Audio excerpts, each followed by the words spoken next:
জাল লটারি বিক্রির অভিযোগে সিউড়ির বড় বাগান থেকে এক সিভিক ভলেন্টিয়ারকে গ্রেফতার করল সিউড়ি থানার পুলিশ। আজ তাকে সিউড়ি আদালতে তোলা হলে দুদিনের পুলিশ হেফাজতের নির্দেশ দেয় বিচারক। যদিও পুলিশের পক্ষ থেকে 7 দিন পুলিশ হেফাজত চাওয়া হয়েছিল। প্রসঙ্গত, জাল লটারি বিক্রির অভিযোগে এর আগে এক বিক্রেতাকে গ্রেফতার করেছিল পুলিশ। তাকে হেফাজতে নিয়ে জিজ্ঞাসাবাদ করার পর এই সিভিক ভলেন্টিয়ারের নাম উঠে আসে। গতকালকে সিউড়ি থানার পুলিশ সিউড়ি বড়বাগান মোড় থেকে একজন সিভিক পুলিশকে গ্রেপ্তার করে। তার বিরুদ্ধে জাল লটারি বিক্রির অভিযোগ রয়েছে, এই মর্মে পুলিশ তদন্ত শুরু করে এবং গতদিনে ওই রকম লটারি বিক্রেতাকে অ্যারেস্ট করেছিল। তার বয়ানের পরিপ্রেক্ষিতে এই সিভিক পুলিশকে গতকালকে সিউড়ি থানা পুলিশ অ্যারেস্ট করে আজকে সিজিএম কোর্টে তোলে এবং সিজিএম কোর্টে পুলিশের পক্ষ থেকে 7 দিনের রিমান্ড চাওয়া হয়।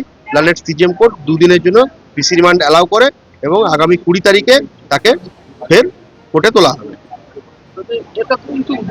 এর কাছ থেকে এখনো পর্যন্ত রিকভারি কেউ হয়নি, পুলিশ রিমান্ডে নিয়ে যাবে, তারপর হয়তো দেখা যাক কি হয়।